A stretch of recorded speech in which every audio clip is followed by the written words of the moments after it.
Hey, Kathleen, how you doing? Good. How are you? I'm doing well. Good to see you Thank you again. for your patience while I'm a few minutes late. No problem. As I put a Hall's candy in my mouth.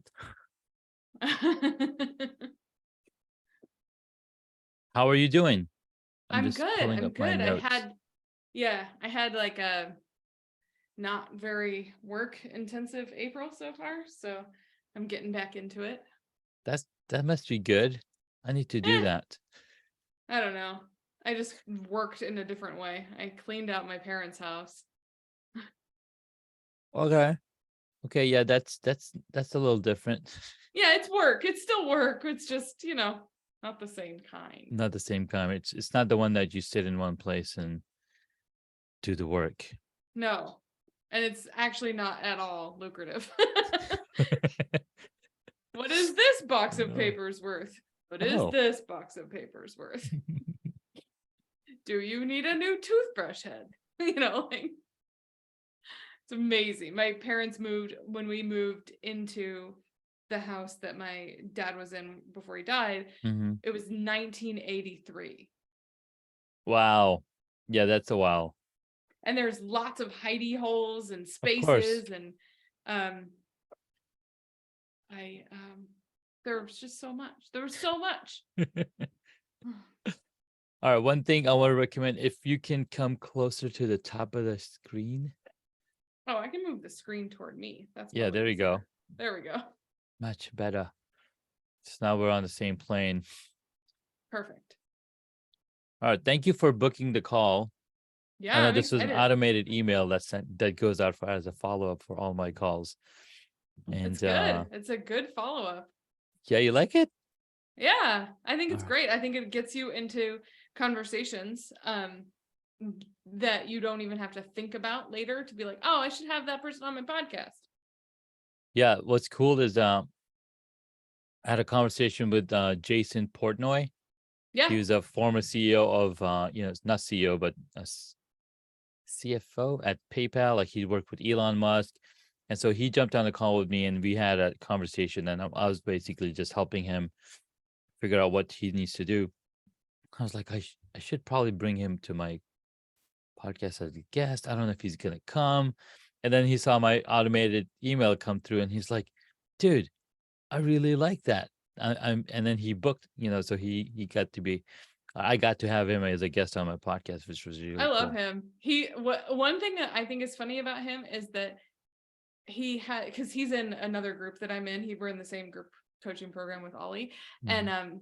he he comes across like cold and he like non-emotional, and he's not. He's like one of the sweetest humans on earth. Jason But Portnoy? like, yeah. Really? Yeah, he Yeah, does look. he has a Facebook ad agency No, no, no. in Toronto. Mm-mm. Who are you talking about? Who am I talking about? There are two Jason Portnoys. I have found that. So he wrote the book, Silicon Valley Porn Star. That's not this. That's not That's the not same my Jason. Jason. No. Let me see. What is his name? It is Portnoy. Yeah, there's two Jason Portnoys, jasonportnoy.com and jportnoy.com. That is funny. This is the guy. I'm sharing my screen. This guy is the Yep, one right that's the now. one I found when I looked for Jason Portnoy. Uh-huh. But That's so funny. No, this guy, he's in Toronto and has a $1 million a year Facebook ad agency. yeah. So if you type in Jason Portnoy, like the whole word, Uh-huh. .com, that's entrepreneur, venture capitalist, author of began his career in PayPal, technology icons like Peter Thiel, Elon Musk. So that guy, I got, Oh I got. yeah. He's probably a bigger deal than my Jason. Who knows? They're all human. I mean, he had a pretty cool story, and I was like, dude, I got Jason Portnoy on my podcast. I can go talk to So Seth awesome. Godin now. Right.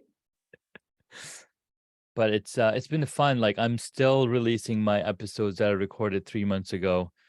It's kind of crazy. Do you release them on a weekly cadence? Yes. and I'm Cool. still behind. Still behind. Um, all right. So this is how it goes. If you've seen any of my videos prior to jumping on this call, I basically walk you through the run of the show. Yeah. We're gonna walk through the origin story, defining moments in your life, and then I'm gonna pick out some motivation, inspiration, and stuff like that from your conversation. Then we'll take a 5-minute break and share 3 hacks to take away after the break. And then we'll go into a rapid fire questionnaire. Cool. Awesome. I know you said yes, I already watched it. Don't repeat it, Janae. No, I was all- I mean, I did watch it, but I've been at a conference, so I got back just a few hours ago. So it's good Okay. to just Get get a the little reminder. refresh. All right, thank you. Mhm. I don't feel so bad anymore. No, don't feel bad. All right, I'm gonna hit pause and then hit record again. So then my editor has she tells me, what point do I start recording or editing? Like, don't worry, I will help you out. Welcome back to another episode here on Hacks and Hobbies. In today's episode, we get to speak with Kathleen Celmins. Did I say that right, or is it Celmins? No, Celmins. It's okay. Celmins, okay. Welcome back to another episode, guys. This is Junaid over here on Hacks and Hobbies, and today we get to speak with Kathleen Celmins. Kathleen, thank you so much for taking the time to be here with us on the podcast. Thanks for having me, Junaid.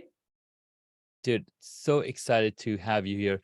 Number one, what I love to do is introduce you to our audience, to the people, to the one guy driving his car on 95 going up to New Jersey, because you got to commute and you got to listen to some good conversation. Let's take a walk through memory lane and rediscover your origin story. I'm sure you've got a lot of different stories, but let's pick the one that was one of the defining moments in your life that helped you to become who you are today. Well, I was born on a wintry, no, we don't have to go back that far. But I do remember early on, I was probably 10 or 11, and I was in the car with my whole family, and I looked and I said, I really like that car. And I think it was a Lexus. We'll call it a Lexus because it could have been a Lexus. Sure. And my dad said, you should marry rich if you want a car like that. Mm. And a fire was lit under me that day. I was mad, really, really mad about that kind of comment because, how dare you? I'm not even in high school yet. How dare you think that I won't have the earning potential of that? Yeah. And another defining moment from my life, which happened much later on, was my mom was really sick. And at work, she was trying to get medical leave and was trying to get an early retirement through a medical thing. And she was thinking, oh, it'll be this great loophole and I'll get to retire early. And she didn't live long enough to do that. And I thought those two things combined with the idea that I would need to find someone else to earn for me, and the fact that my mom died trying to get out of her job, meant that entrepreneurship was my path for me. And it was those were my big defining why I keep doing all this, because we're not doing it just to work hard and work from home and not have to put on high-heeled shoes or whatever. Yeah. Those, for me, it's much bigger than that. I want my kids to see something different than what I saw. Wow, that is a very inspirational start for an 11-year-old. What? I need to marry rich just to be able to afford that car? No, thank you. So I'm gonna don't find talk a to your way. kids like that, Junaid. No, not at all. Not at all. I try to encourage them, and I'm always asking them, hey, do you have an idea that you want to write a book around? Do you have an idea that you want to create a story around? They're like, no, not today. I'm just gonna color. But it's very inspirational when you have access to that kind of conversations or access to that kind of information. And what's really cool is as we're growing up, we're going to have different mentors that basically come and go in our lives. So it's really Sure. cool that was a motivating uh, aspect in your life that happened. Yeah. Yeah. So tell me a little more, um, as that 11-year-old girl grew up, what what was some of the moves that you made to get to where you are today? Yeah. So I went a traditional employment route for a while. Graduated with a degree in politics. I moved out to DC, as one does when you graduate with a degree in politics. Yeah. I lived there for about 4 years, realized I didn't want to be in politics. It's a heck of a lot meaner than they tell you it's going to be in school. So Hmm. I moved home to Portland, Oregon, and started working for small businesses. And then had some personal finance missteps, which we don't have to get into in this Sure. conversation. Yeah. But what that led me to was to start a personal finance blog in 2011. I was 30 years old. I had a mountain of credit card debt, and I just decided to start writing my way out of it. And it was great.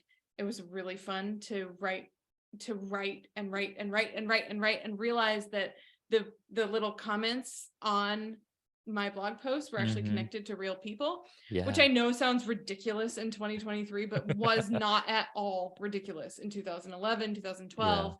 And I built a strong presence in that corner of the internet, in that space. And that led to a blogging career at a content marketing agency. So that was also sort of the dawn of content marketing. Hmm. And I was able to leverage my experience on a personal blog. Sorry, that was cool. You could hear that. So I was able to leverage my experience on a personal blog to continue to get corporate jobs. And one of the corporate jobs I had was a work from home job, which again, 2023 does not sound like a big deal, but this was Hmm. 100% corporate in 2014. Excuse me, 100% remote in 2014. And what it meant for me, hang on, I'm gonna turn on do not disturb. Sorry. Turn on do not disturb.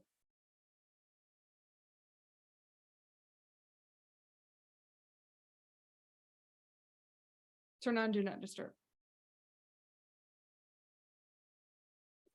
I should have done that before. No problem. We didn't hear um, anything. oh, good. Okay.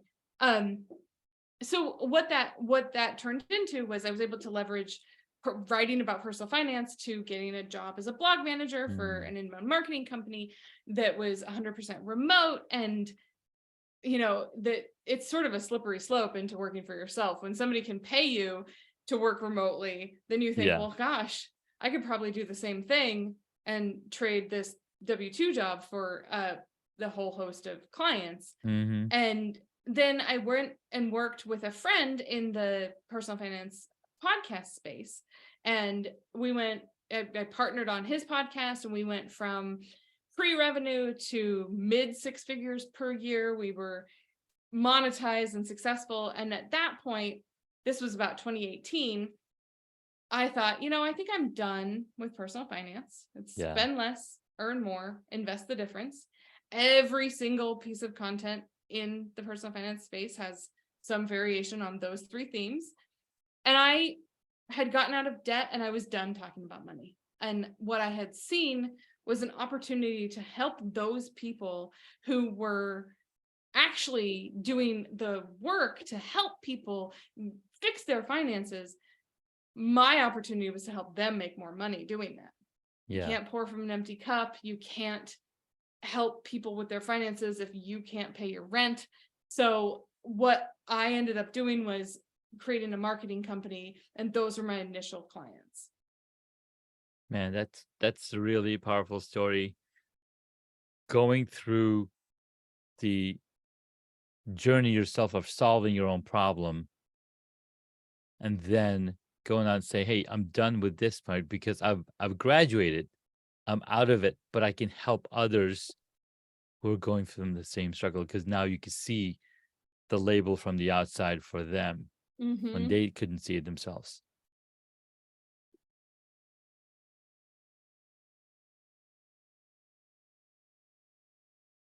I'm trying to see what's the next topic, or where do we go next from this? Because you've already done it, right? So now you're Right. running.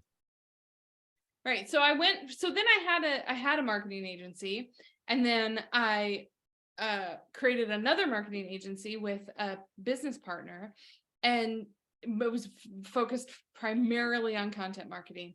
And I still believe very strongly in content marketing, but my skill set isn't set to run an agency. Right. It's more about ideation and that initial spark, because what my strength is I can look at somebody's business and I can say, hey, have you thought about XYZ? And they think, well, no. I say, well, if you do just these few little tweaks, you can make a lot more money. And most of them don't believe me. Half of them do it, even if they don't believe me. And they come back to me a few months later and they say, I don't believe you, but that worked. And so what now I've done is I've turned that skill set into an opportunity where I can work one-on-one with people and help them figure out how to productize their service in a way that brings in passive income. Productizing their services, that's a really powerful thing, and something that Jonathan Stark and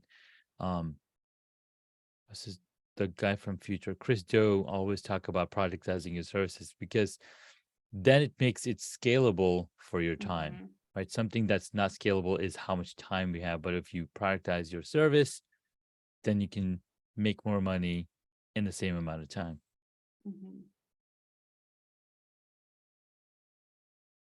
All right, so that kept going. You were inspired. You had tons of motivation that inspired you to go to go do this for others. You built this system to help others. You then formed your now company, right? The Well-Paid Expert. Yep. And now I'm working with people to help them uncover new ideas for productization, for creating leveraged income streams, for the making the money in the sleep idea. It's not really passive income, but it's passive income the same way writing a book is passive income. Yeah. There's nothing passive about writing a book. There's nothing passive about creating these things, but the money comes in at scale. I like that. That's really powerful. So as you've accomplished so many beautiful, what do you call those? I'm so lost of word. You've been featured in a lot of different publications like Yahoo Finance, U.S. News, Women's Day, Kiplinger. I mean, that's really goes to show that if you spend the time into pouring the knowledge from your brain onto an online platform like your blogging, you are going to get noticed. And you said, I'm still a believer of content marketing. And the funny thing is, content marketing is making a huge comeback in 2023. According to the report done by Social Media Examiner earlier this year at their conference, people, not just big publications, but there are now niche small publications that are looking for content writers so that they can build up their own platform. And it's now so much more easier to create content thanks to the platforms that you have available. I'm loving it. Yeah. I wasn't going to say AI, but somebody mentioned to me earlier, you can't say AI or you can't say Junaid without AI. That's true. That's true. You can't spell it. You can't spell. I like that. I like that. And it's true, because I mean, we could have the same conversation that I see 15 times a day, whether Yes. AI is going to replace us, but Mhm. and then the response is always no, you can't replace your personality. Yeah. And that's enough. We don't need to touch We on don't that. need to But talk more about it. Yeah. AI does help with productization because it can help you think outside the box. It can help Mhm. you build an outline for how you would productize your services. And Yes. it helps get you there faster, right? If somebody Yeah. gives you 10 ideas and 9 are stupid, but 1 is good and it only took you 30 seconds to get those 10 ideas, you're still coming out ahead. Mhm. 100%. You are coming out ahead, and it is a tool that is literal firepower. Like if you were to hand somebody a gun and somebody a flamethrower, well, this is a flamethrower because of the massive information that you get back and the time savings as well. And the Yeah. better we learn how to use this tool, the better we will be the ones replacing other people's jobs. Or, it's not AI replacing jobs, it's the people who are using the technology that are replacing other people's jobs. And AI replaces the parts that I never liked anyway. Like content pillars and ideation and Oh my give God. me 10 viral sounding titles for a blog post. I don't like any of that. And Uh-uh. that's fine if somebody else will do that. And it's fine if it's somebody that I have to pay, what is it, like 1 cent per Hmm. 100 words or something like Yeah, that. something like that. It's not that bad. But what's really amazing about what AI can do in this world that we're changing in, depending on when this podcast airs, we're already in a world living in AI side by side. It actually reminds me of the latest movie by The Matrix's fourth edition, right? Where there's robots working side by side with humans growing plants. I'm like, that's literally what AI and humans working together would look like. Yeah, I agree with that. And also I think it's funny, the backlash about it is funny because it's just too late. Like, what did you think the algorithm was? If you're mad about AI right now, what Yeah. did you think when you were talking about the algorithm Mhm. 5 years ago? What did you think that was other than Exactly. machine learning? And what's funny is that 97 of the people using smartphones have been using AI on their smartphones for the past Even few just Google, decades. when Google helps you finish a sentence on a Google Yeah, search or in a Google that's Doc, AI. what do you think that is, right? Like it it it's too late to be worried about it. They're already taking over. Yes. Yes. Agreed. Agreed. I love it. All right, Kathleen, let's take a quick 5-minute break. And when we get back, you've got 3 hacks to share for our super. You've got 3 hacks to share for our superpreneurs. We'll be right back. Hey guys, welcome back. We've been speaking with Kathleen Celmins. Hey guys, welcome back. We've been talking with Kathleen Celmins. It's been really amazing as we talk about her journey, but she's got some hacks for you guys to take away and take action on and apply towards on what you're working on. So Kathleen, take it away. Yeah. So if you are thinking about productizing your services, if you think maybe you can't do it, or you're stuck, A, that's what I'm here for. But B, there's 2 ways to think about it. You can either productize some piece of what you do for your current clients, whether that's the entire start to finish process for what you do for your clients or one little piece of it. There's a lot of different ways you can productize that without it actually interfering with the people that are going to pay you top dollar for your services. People get caught up on that. Let's say you're a web designer and your concern is that if I show everybody exactly how to do their own websites, no one will ever hire me. And that's just not true. People will continue to hire you, similarly to how they'll still go to your restaurant even if they bought your cookbook.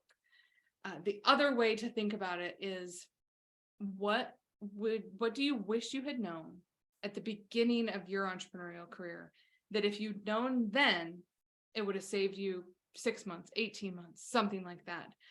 What could you tell yourself 2 years ago, 5 years ago, that would fast track your success to get you to a profitable point sooner?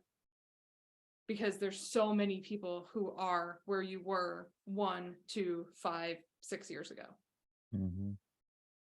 Oh, that's really, really powerful. Productizing your service or pieces of your service that you already do, automating, creating it so that you don't have to physically do that every single time. And the second one that you said, I can't remember. Business building. So, there's like Building. people who think I talked to someone who said, well, I just don't know if that would work for me because I can't think of anything that I do that, like, other than like, I'm able to onboard my contractors in less than 2 weeks with very little friction. Well, what do you mean? There it is. There's your answer. Like, everybody wants to do that. Yeah. Especially if they've had experience hiring contractors that was, let's say, more filled with friction. Mm-hmm. So the other place to look when you're brainstorming is the things that you say just in front of. So I have a friend who's excellent with Excel. Well, it's just pivot tables and sorting things and stuff. What many people, me included, brains don't work in Excel format at all.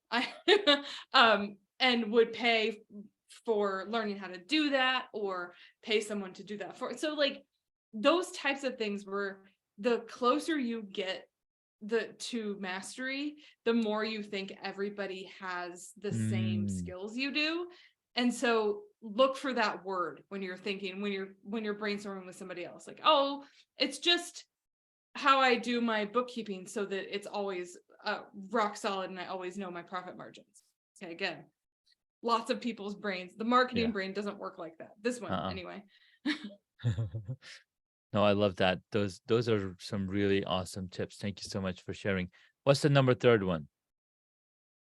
So you got the first hack, productize small pieces of your business. Number 2, think business building pieces. So yeah, teach your past self. Number 3 is look for the word just.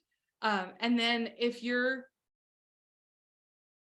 stuck, my last piece of advice is, if it's easy for you to create, it's easy for your customers to consume. And we get caught up as creators in making something complicated because we think it has to be complex in order to sell. But it doesn't have to be. If you can make it easy, if you can make something that is hard for people easy for them, you're well on your way. Can I raise my hand to say that I always do that? Yeah, right. So do I. Like, wow, this seems too easy. I'm not going to keep doing this. Who's going to buy this? This is too easy. Let me make it more complex so they can Let me add like, okay, 50 this is more more videos so that nobody will ever look at this.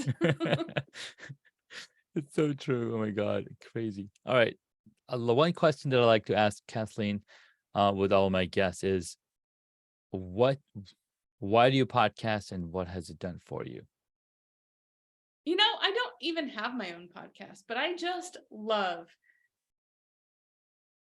I don't have my own podcast yet, but maybe by the time you publish this, I will, because I just love having conversations with people who are great at what they do and think about the world a little bit differently.